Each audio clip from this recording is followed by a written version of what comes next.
आप लोगों ने कहीं भी देखा हो तो दो चीजें आपको हरदम उगती दिखेगी कहीं भी। एक तो दूर्वा घास, आप कहीं भी देखो उसको उखाड़ दो, आप कितना भी उखाड़ो उस जगह दूर्वा घास आके ही रहेगी। दूसरा है पीपल। पीपल आप देखेंगे तो कहीं भी पीपल उगता है तो वो उगने के लिए व्यवस्था नहीं देखता, खुद उस दीवार को तोड़ देगा, मकान को फोड़ देगा, लेकिन खुद की जड़ों को मजबूत करके बढ़ता जाएगा। ये पीपल का स्वभाव है। वैसे ही दूर्वा का स्वभाव, आप दूर्वा को देखिए, चाहे जितनी कोशिश करो आप निकाल के साफ करो, उसके जड़ को निकाल दो वो आके ही रहेगा। इस दूर्वा के बारे में बहुत महिमा, बहुत विशेषता बताई गई है। छोटी सी दृष्टांत देख के आज कुछ बातें हम सुनेंगे जो आनंदकारी हमारे जीवन को करने वाला बने। जाम्ब नाम का एक नगर था। क्या नाम? जाम। अभी कल का नाम पूछूं तो आज आपको याद नहीं होगा, कल जो सुना आज याद नहीं होगा, फिर भी हम बोलते रहते हैं क्योंकि बोलना हमारा स्वभाव है, सुनना आपका स्वभाव है। दोनों अपने अपने काम करते रहें। जी भगवान। जाम्ब नाम के उस नगर में सुलभ नाम का एक वैश्य रहता था, क्षत्रिय, बड़ा धनवान, गुणवान, धार्मिक, ज्ञानी, गुणी, सब प्रकार से सौलभ्य संपन्न था। उसकी पत्नी थी सुमुद्रा। दोनों ही ईश्वर भक्ति में रत, शास्त्र परायण, पुराण आदि कथा श्रवण में रुचिकर लोग बड़े आनंद से अपने जीवन बिताते थे। एक दिन सुलभ और सुमुद्रा दोनों बैठ के किसी शास्त्र के चर्चा में लगे हैं। उसी समय एक मधुसूदन नाम के ब्राह्मण का उनके घर में प्रवेश हुआ। ये ब्राह्मण बहुत समय से भूखे प्यासे और वस्त्र से भी मलिन, दरिद्र, इस घर में कुछ मिल जाए ये इच्छा से अंदर जैसे ही आके भिक्षाम देहि कहने लगे। पहले तो सुलभ को लगा कि मेरे घर में किसी ब्राह्मण का आगमन हुआ, मैं धन्य हुआ, इनको कुछ करूंगा, ऐसे सोच के खड़े होके उनका स्वागत करने के लिए प्रसन्न मुद्रा से उठा। लेकिन जैसे ही ब्राह्मण जी का वो दरिद्र वेश देखा, वस्त्र होते हुए भी दिगंबर लगते थे, वस्त्र होते हुए भी निर्वस्त्र लगते थे, तो ऐसा रूप देख के ही मन में लगा सुलभ को कि ऐसा मलिन शरीर और मलिन वस्त्र, ऐसे सोचते ही उनको हंसी आ गई। सुलभ क्षत्रिय को जोर से हंसी आई। जैसे ही ब्राह्मण अपने को देख के हंसते हुए सामने व्यक्ति को देखा, एकदम मधुसूदन ब्राह्मण को गुस्सा आ गया। गुस्सा आते ही क्षण में खड़े होकर के ब्राह्मण ने कहा कि नालायक, मुझे देख के हंसता है, ऐसे दांत दिखाता है, दांत दिखा के मेहनत करने वाला बेल बन जाएगा, ये मेरा श्राप है तुझे।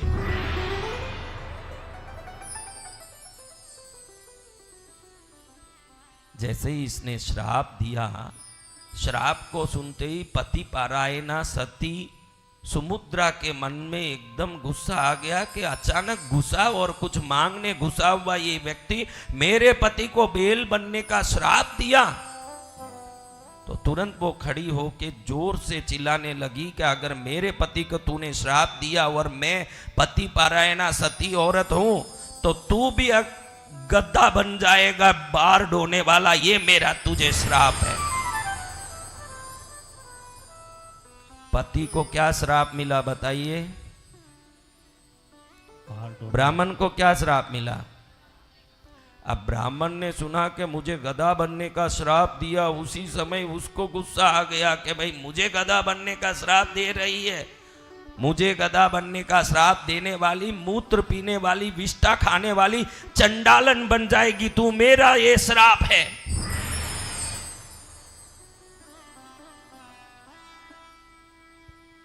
तीनों आपस में एक दूसरे को श्राप देके शांत हुए।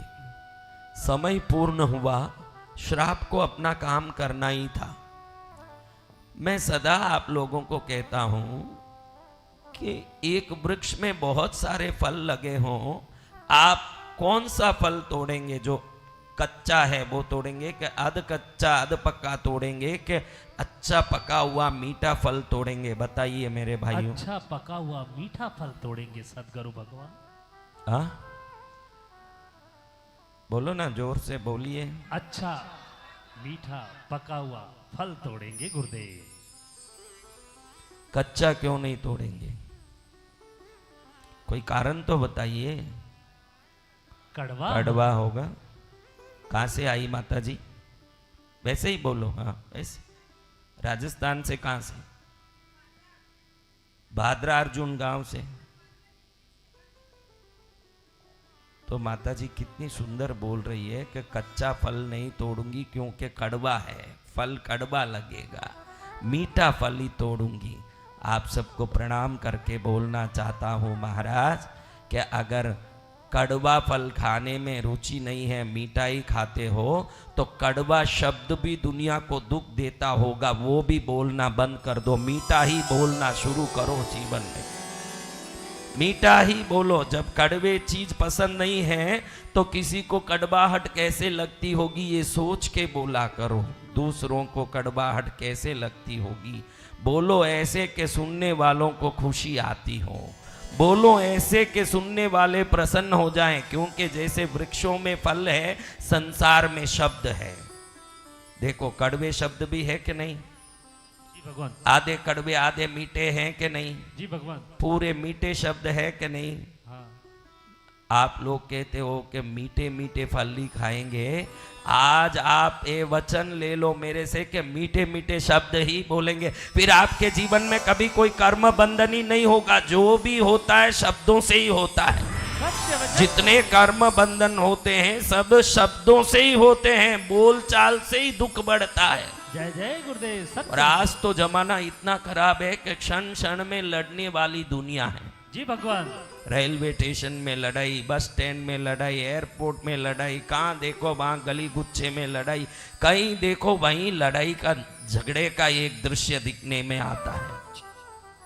सही है ना भाइयों? सत्य वचन है गुरुदेव। आप में कितने लोग हरदम मीठा शब्द ही बोलते हो? वो सब हाथ ऊंचा करो। अब कोई ऊंचा करे तो मैं मानूं ना, पहले मानूं तो बात अलग है ना। आप किसी में भी ऊंचा लोगे हाथ। आप जब तक मनुष्य हो मैं मानने तैयार नहीं कि आप हरदम मीठा ही बोलते हो। कभी तो ये कड़वा शब्द निकला ही होगा जीवन में कि सदा मीठा ही बोलोगे। अपने आप को मेरे सामने उत्तम क्यों साबित करते हो? उत्तम बन जाओ तो काफी है, साबित करने की जरूरत नहीं है। जय जय गुरुदेव। आप उत्तम बन जाओ तो काफी है, कोई साबित किसको करना है? जो ज्यादा हाथ ऊंचा करता है वो सबसे नीचा आदमी है, मैं ये मानता हूं। जो ज्यादा हाथ ऊंचे करते हैं वही सबसे खोटे हैं। अब आप देखिए सुलभ क्या बन गया? बेल बन गया। सुमुद्रा क्या बन गई? चांडालन बन गई। मधुसूदन ब्राह्मण क्या बन गया? संयोग ऐसा हुआ कि तीनों का मरने के बाद उसी गांव में इन रूपों में जन्म हुआ, एक ही जगह में। चांडालन ऐसी चांडालन हुई, बड़ी यूं श्राप के कारण एकदम उग्र और भयंकर मलिन रूप वाली और सब जगह क्लेश करने वाली, अपने जो चांडाल बुद्धि है उससे भी भयंकर दुष्टनी, भयंकर प्रमाद करने वाली, कष्ट करने वाली। और सुलभ को तो क्षत्रिय को ऐसा बेल बनना पड़ा कि एक क्षण शांति नहीं। खेती जोतना, मेहनत करना, 24 घंटे मेहनत मजदूरी करके पूरा प्राण उसका निकाला जाता था। और गर्दभ भी मधुसूदन ब्राह्मण ऐसा बना कि बार डो के परेशान हो जाए, बार डो के परेशान हो जाए, लेकिन इस पर बार डालना कोई कम न करें। ऐसे ही इनकी जिंदगी दुखमय होकर के निकल रही थी, श्रापित जिंदगी। क्या जिंदगी? श्रापित। देखो आप सबको मैं देखता हूं ना, 3 जिंदगियां हैं। एक पुण्य की जिंदगी। पुण्य की जिंदगी कैसी होती है भाई? आप सब अपने आप को टटोल लो बेटा, जो भी बैठे हो अपने आप को टटोलो। काम कम करना पड़े और आनंद ज्यादा मिलता हो, मेहनत कम करना पड़े और सुख ज्यादा मिलता हो, और जीवन में सदा हर जगह सम्मान, यश, समृद्धि मिल रहा हो, तो समझना आपकी जिंदगी पुण्य की जिंदगी है। कई लोगों की ऐसी जिंदगी है, बॉर्न विथ सिल्वर स्पून कहते हैं, जन्म से ही समृद्ध सुख और आनंद को प्राप्त करते हैं। आप में कौन कौन ऐसे पुण्यशाली है, वो हाथ ऊंचा करो। ऐसे पुण्यशाली हमारे दरबार में आए, दरबार भी पुण्यमय हो रहा है। दूसरी बात, सामान्य जिंदगी जिसमें न पुण्य अधिक है न पाप अधिक, जितना काम किया उस परिश्रम का फायदा हुआ, वो जितना मेहनत किया उतना लाभ हुआ। जीवन एक सरलता से सामान्य रूप से चल रहा है, ये सामान्य जिंदगी। ये कितने लोग हैं भाई, हमारा जिंदगी सामान्य रूप से जो कर रहे हैं वो हो रहा भाई, उससे ज्यादा मेरे पास नहीं है भाई। ये देखो, एक पुण्य की जिंदगी, एक सामान्य जिंदगी। अब तीसरी जिंदगी देखोगे तो श्रापित जिंदगी, जिसको पाप की जिंदगी कह सकते हैं या श्राप की जिंदगी। मैंने जब बोला बेल, गदा और चांडालन की कथा, तब मुझे याद आया कि मैंने ऐसे लोगों को देखा है जिनको देखते ही मालूम पड़ता है कि इनके ऊपर कोई श्राप लगा हुआ है। इसी जन्म का भी श्राप इसी जन्म में काम करता है, पूर्व जन्म का श्राप भी इस जन्म में काम करता है, अनंत जन्म पहले वाला श्राप भी काम करता है। आप कभी कभी देखे होंगे, किसी के पास बैठते हो तो बड़ा गोरा आदमी होगा, कपड़ा सब अच्छा पहना होगा, आपने देखा होगा, लेकिन उसके पास आप बैठ नहीं पाओगे, उसके शरीर से एक बदबू आता होगा, पसीने का, गंदगी का। देखो, पसीना तो सबके शरीर में आता है, लेकिन सब पसीने में इतना दुर्गंध नहीं आता। आपने ध्यान से देखा हो, कुछ लोगों का शरीर ऐसा होता है कि नजदीक बैठना अपने लिए नामुमकिन हो जाता है। देखा है ऐसे किसी को? देखा बहन?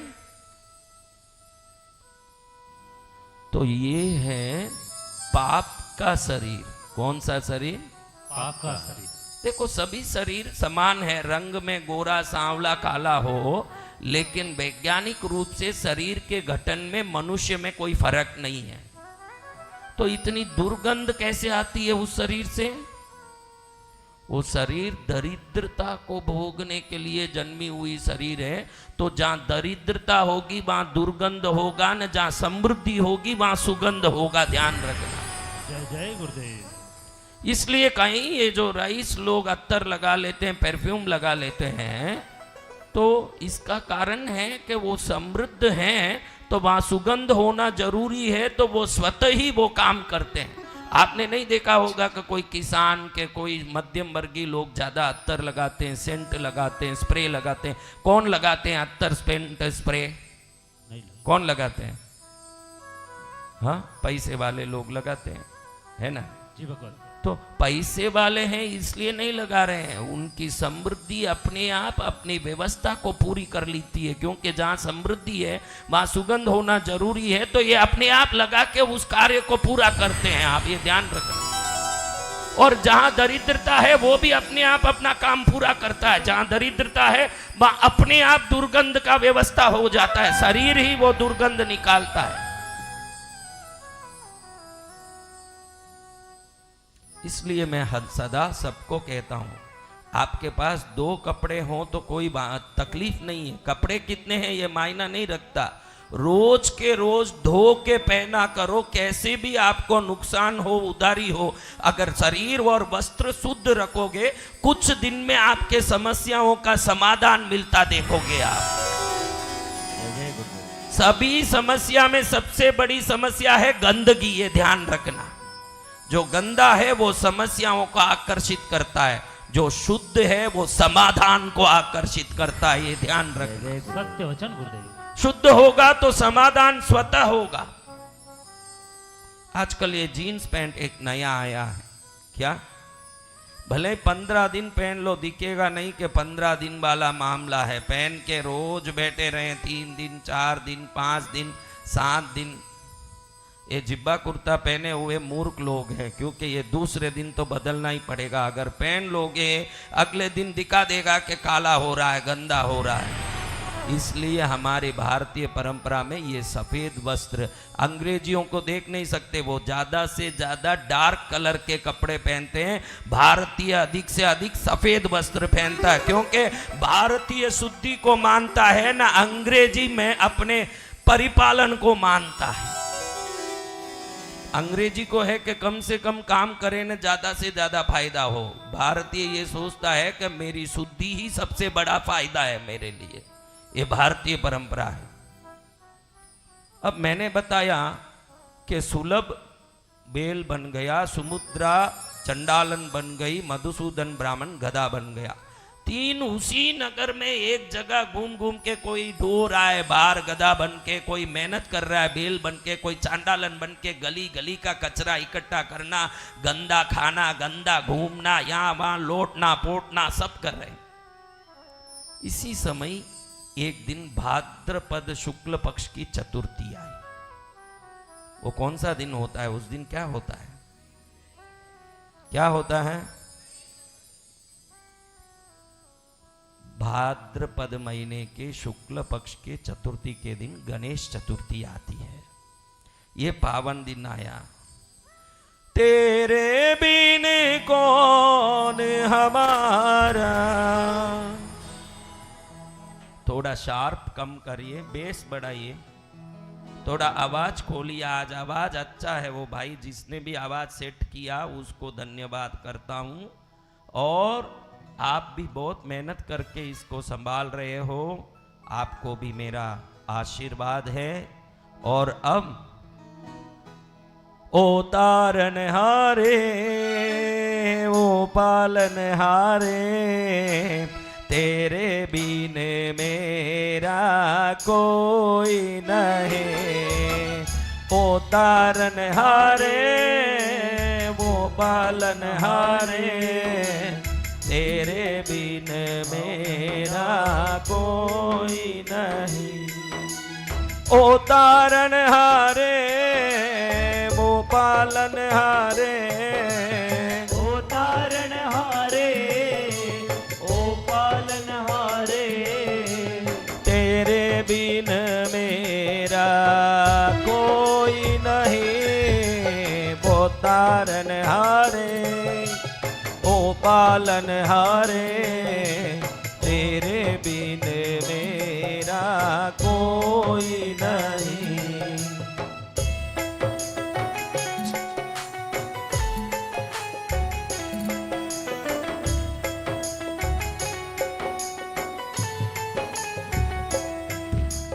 अजब है दुनिया का मेला,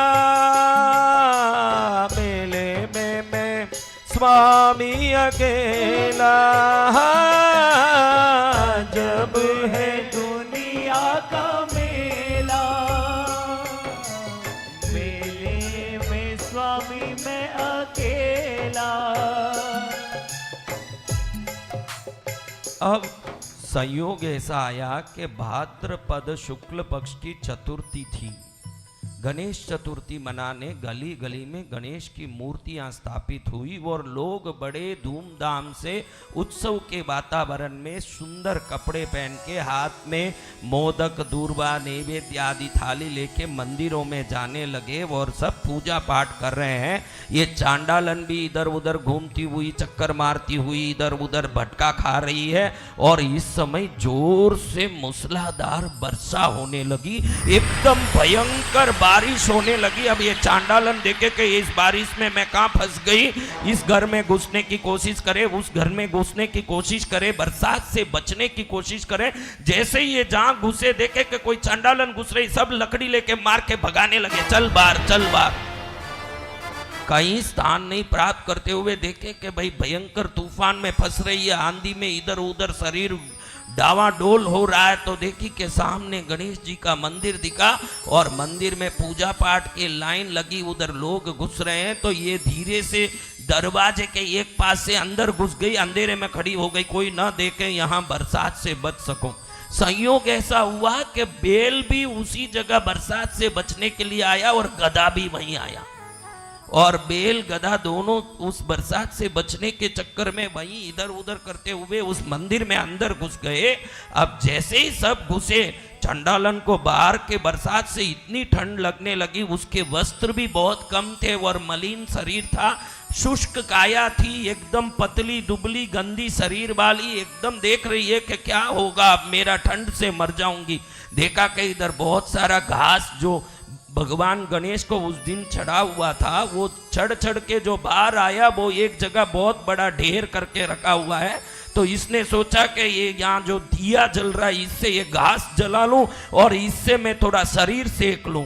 ऐसा सोच के वहाँ जो घास पड़े थे उसको जलाने को बैठ गई, और जैसे ही घास जलाना शुरू करी, बाहर से तूफानी हवा आ रही है और इसकी आग इधर उधर डावाडोल हो रहा है।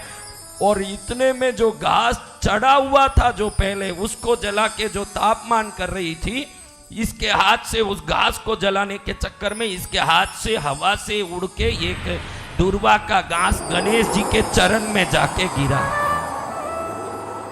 कहाँ गिरा? गणेश जी ने एक क्षण में सोचा कि मैंने वचन और वरदान दिया है कि शुक्ल पक्ष की भाद्र शुक्ल चतुर्थी को अगर कोई एक दिन का घास भी मुझ पर चढ़ाएगा तो वो आजन्म किए हुए अनंत जन्मों के पापों से मुक्त हो जाएगा। तो इस चंडालन ने मेरे को घास चढ़ा दिया है, तो इसको मुझे सभी पापों से मुक्त करना चाहिए। ऐसे गणेश जी के मन में विचार आया। अब देखिए, संयोग से अंदर और दो जीव हैं, श्रापित जीव, एक तो बेल और एक गधा। एक दूसरे वैर करने लगे पूर्व जन्म में श्रापित, दोनों को एक दूसरे को देखते ही वैर आ गया। आपको भी ध्यान देना, कभी किसी अनजाने व्यक्ति को देखते ही मन में गुस्सा आता है क्या? कभी अनजाने व्यक्ति को देखते ही मन में नाराजगी आती है क्या? तो समझना पूर्व जन्म का ही वो वैर हो सकता है, क्योंकि इस जन्म में तो जिसको जानते तक नहीं है उससे नाराजगी और वैर का कारण क्या है? पूर्व जन्म के गधे और बैल हैं हम, कब किसको देख के कब वैर आ जाए राम जाने। अब वो गधे को बैल को देख के वैर आ गया, बैल को गधे को देख के वैर आ गया। गधे ने बैल को जोर से लात मारा और बैल ने गधे को जोर से सींग से मारा। अब आपस से एक दूसरे को मंदिर में मारते देख, वहां बहुत भीड़, अंदर बरसात भी बाहर थी, तो सब भक्तजन अंदर ही खड़े होके स्थिर हो गए और देखे कि मंदिर में गधा और बैल घुस गया और आपस में लड़ रहा है। तो तुरंत दो मारने लगे भक्तगण बैल को और गधे को। और इधर देखो तो तूफानी हवा में मंदिर का दरवाजा अपने आप बंद हो गया हवा के कारण। किस कारण बंद हुआ? हवा के कारण मंदिर का दरवाजा बंद हो गया। जैसे ही मंदिर का दरवाजा बंद हुआ, इधर लोग मारने लगे। अब बैल देखे बाहर भाग जाऊं, गधा देखे मैं भाग जाऊं। अब दोनों भाग नहीं पा रहे हैं क्योंकि दरवाजा बंद है। तो भागने के चक्कर में प्रदक्षिणा लगा रहे हैं गणेश जी के। अब दो काम एक साथ हो गया, एक तो गणेश जी की प्रदक्षिणा हो रही है गधा और बैल की, इधर उनके पैर से लग के घास के तिनके जा जाके गणेश जी के चरण में गिरने लगे। गणेश जी देखे कि सबने, देवों ने, ऋषियों ने, मुनियों ने, मनुष्यों ने तो मेरी पूजा की, लेकिन ये गधा और बैल भी दुर्वा से मेरी पूजा कर रहे हैं और मेरी प्रदक्षिणा भी कर रहे हैं। ये दोनों तो इधर भागने के चक्कर में देख रहे हैं कि दरवाजा बंद है, इस चक्कर के कारण वो उधर घूम घूम के प्रदक्षिणा लगा रहे हैं। असली में उनका उद्देश्य प्रदक्षिणा करने का नहीं था, लेकिन भाव ऐसा है कि कैसे भी निकल जाऊं बाहर, लेकिन अनजाने में ही क्या हो रहा है? प्रदक्षिणा। और अनजाने में ही दुर्वा से अर्चना भी हो रहा है। पैरों में लग रहे हैं घास, क्योंकि रास्ते भर लोगों के दिए हुए घास पड़े हैं, वो सब घास पैरों में लग रहे हैं। और बैल के और गधे के पैर पड़ के सभी घास उड़ उड़ के गणेश जी के चरण में ही गिर रहे हैं। ध्यान रखिएगा, अनजाने में किया हुआ पाप अगर दुख दे सकता है तो अनजाने में भी करोगे तो भी भक्ति शुभ ही करने वाला है। जय जय जय गुरुदेव। अब गणेश जी ने देखा कि मैंने ही भाद्र शुक्ल चतुर्थी की महिमा बताई है कि भाई इस दिन एक तिनका कोई चढ़ा दें तो उनका मंगल हो जाएगा, तो मैंने ही अगर ये वचन दिया है तो उस वचन का पालन मुझे, अगर तिर्यंच प्राणी है उस पर भी करके दिखाना चाहिए। सत्य वचन। उसी समय गणेश जी ने अपने लोक से अपने समान गणों को विमान में 7 अप्सरा स्त्रियां और सभी वाद्य यंत्रों के साथ भेजा कि तुम विमान लेके जाओ, इस चंडालन को, इस बेल को, गधे को मेरे लोक में ले आओ, मेरे आशीर्वाद से आज से ये मेरे साथ रह के यहाँ स्वर्ग सुख भोग करेंगे, यहाँ आनंद करेंगे। क्या करेंगे? अभी आप ध्यान रख लीजिएगा कि ये गधा बेल अगर कृपा पा लिया तो विमान में बैठ के गणेश लोक में जा सकता है, तो गणेश पुराण सुनने वाले हम सबका तो मंगल निश्चित है, इसमें कोई संदेह मत रखना। जय जय गुरुदेव। ये विश्वास आना है पहले। क्या आना है? विश्वास। हाँ, विश्वास आना है। एक बार शंकर और पार्वती माँ दोनों बात कर रहे हैं। भगवती पार्वती ने पूछा शंकर जी को कि आपने शिव पुराण में बताया है कि गंगा जी सभी पापों का नाश करती है, तो 1000 बार नाके भी व्यक्ति दुखी क्यों हैं प्रभु? आपको भी तो सवाल आता होगा कि अगर गंगा जी सब पापों का नाश करती है तो हम 1000 बार नहाने जाते हैं, आज तक तो हमको उस पाप मुक्ति का कोई भी असर नहीं दिख रहा है। दिख रहा है क्या आपको? तो शंकर जी ने बोला चलो मैं तुमको दिखाता हूं कि आखिर गंगा जी का वो मेरा कहा हुआ वचन लोगों पर काम क्यों नहीं करता, वो मैं दिखाता हूं। शंकर और पार्वती वृद्ध और वृद्धा का रूप धारण करके, बूढ़े बूढ़ी का रूप धारण करके काशी नगर में आ गए। काशी की उस गंगा किनारे जाके दोनों बैठ गए। शंकर जी ने ये खड्डा बनाया अपनी माया शक्ति से, उस खड्डे में खुद ही कूद गए। अब इतने बूढ़ा रूप धारण किए हुए थे कि खड्डे से बाहर नहीं निकल पाए। बाहर खड़ी होके उनकी सती पार्वती बूढ़ी बन के चिल्ला रही, अरे मेरे आदमी को बचाओ, खड्डे में गिर गए हैं, मर जाएंगे, इनको बचाओ, कोई तो बचाओ, आओ, चिल्ला रहे। अब लोग जैसे ही, अभी देखो भाई आपको ही पूछता हूं, कोई बूढ़ा आदमी खड्डे में गिरा दिख रहा है और चिल्ला रहा है हेल्प हेल्प, कितने लोग हेल्प करोगे भाई? हाथ ऊंचा करो। जैसे ही कोई हेल्प करने जाए, कोई मदद करने जाए, कोई उसको पकड़ के ऊपर लाने जाए, उतने में बूढ़ी चिल्लाती है पार्वती रूपिणी, हाथ मत लगाना, सावधान। वही हाथ लगाना जो आज तक कोई पाप न किया हो। मेरा पति बड़ा धर्म आराधक है और तुम पापी हाथ लगाओगे तो तुम्हारा पाप का स्पर्श हो जाएगा, इसलिए जो भाग्यशाली है वो ही हाथ लगाएं। जो कभी कोई पाप से स्पर्श नहीं हुआ वो ही हाथ लगाएं। अब कितने लोग, हाथ ऊंचा करो, अब कितने लोग जाके खड्डे में हेल्प करोगे भाई? ये उधर सावधानी आ गई है, अब हाथ ऊंचा करो आप में कोई। देखो अब पूरी सभा शांत हो गई। अब हर आदमी ये जो वार्निंग सुनता है तो सुनते ही वापस लौट जाता है।